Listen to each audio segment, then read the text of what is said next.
Hi friends, ఈరోజు మీకు ఇంట్లోనే వెరైటీగా రెడీ చేసే స్టఫ్డ్ వెజ్ బ్రెడ్ని ఎలా తయారు చేయాలో చూపిస్తాను.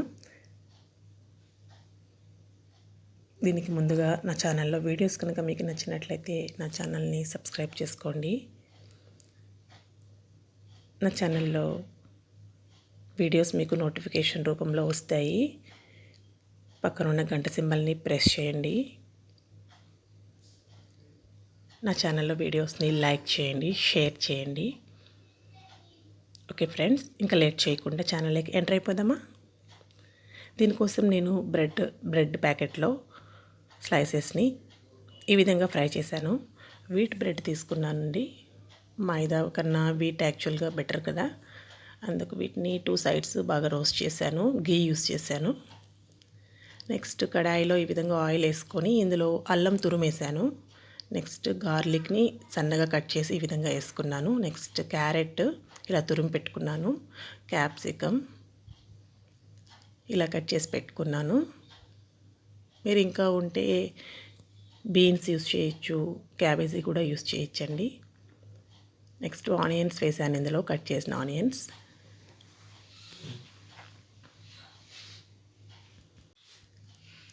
నెక్స్ట్ ఇందులో క్యారెట్ వేసుకుందామండి.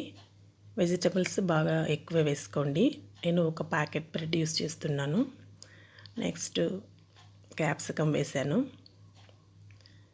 1 బై 1 వేస్తూ బాగా కలుపుకోండి, అడుగు అంటకుండా. ఇలా మందపాటి కడాయి తీసుకోండి, అడుగు అంటకుండా ఉంటుంది. నెక్స్ట్ ఈ ఉల్లగడ్డని ఈ విధంగా కుక్కర్లో పెట్టి ఒక 2-3 విజిల్స్ వచ్చేంత వరకు ఉడకపెట్టుకోండి.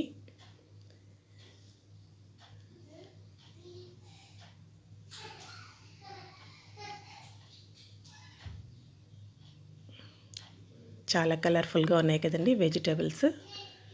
మీకు కనుక ఎల్లో క్యాప్సికమ్ అవైలబుల్ అయితే అది కూడా వేసుకోవచ్చు. టొమాటోస్ ఒక 4-5 టమాటోస్ని వాష్ చేసి కట్ చేసి అది కూడా వేయండి. ఉల్లగడ్డలు ఇలా ఉడికిన తర్వాత వాటర్ తీసేసి దానికి పై పొట్టు తీసి చిదిమి పెట్టుకోండి. నెక్స్ట్ ఇందులో జీలకర్ర పొడి 1 టీ స్పూన్ వేసాను. రుచికి సరిపడా సాల్ట్, మిరియాల పొడి 1 టీ స్పూన్ వేయండి. ఇందులో నేను కారం యూస్ చేయట్లేదండి, మిరియాల పొడి యూస్ చేశాను.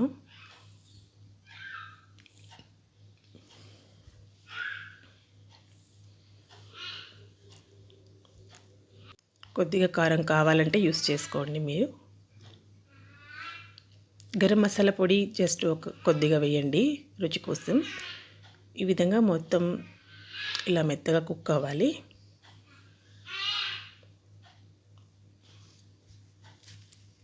నెక్స్ట్ ధనియా పౌడర్ 1 టీ స్పూన్ వేసాను.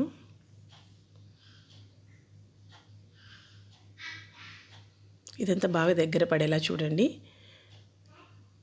ఈ విధంగా పొటాటోను పొట్టు తీసి మ్యాష్ చేసి యాడ్ చేయండి లాస్ట్లో. పొటాటో మాత్రం లాస్ట్లో యాడ్ చేయండి.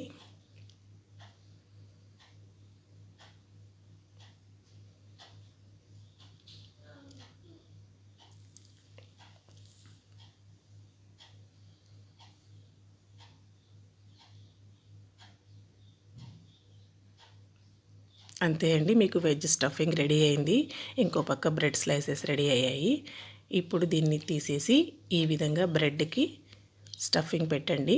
బ్రెడ్ చుట్టూ మొత్తం అంటే ఈ విధంగా స్టఫ్ చేయండి. దీనికోసం మీకు శాండ్విచ్ బ్రెడ్ అయితే చాలా బాగుంటుంది. ఇలా ఒక స్లైస్కి టోటల్ స్టఫ్ చేసిన తర్వాత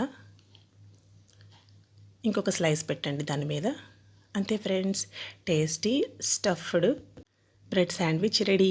దీన్ని విధంగా ప్లేట్లో తీసుకుందాము. ఇలాగే 1 బై 1 టోటల్ అన్నీ చేయండి. పిల్లలు చాలా ఇష్టంగా తింటారండి. మీకు బ్రేక్ఫాస్ట్గా కూడా యూజ్ అవుతుంది. ఒకసారి పిల్లలకి చేసి పెట్టండి. ఎలా వచ్చిందో కామెంట్ చేయండి. Thanks for watching my video. Bye.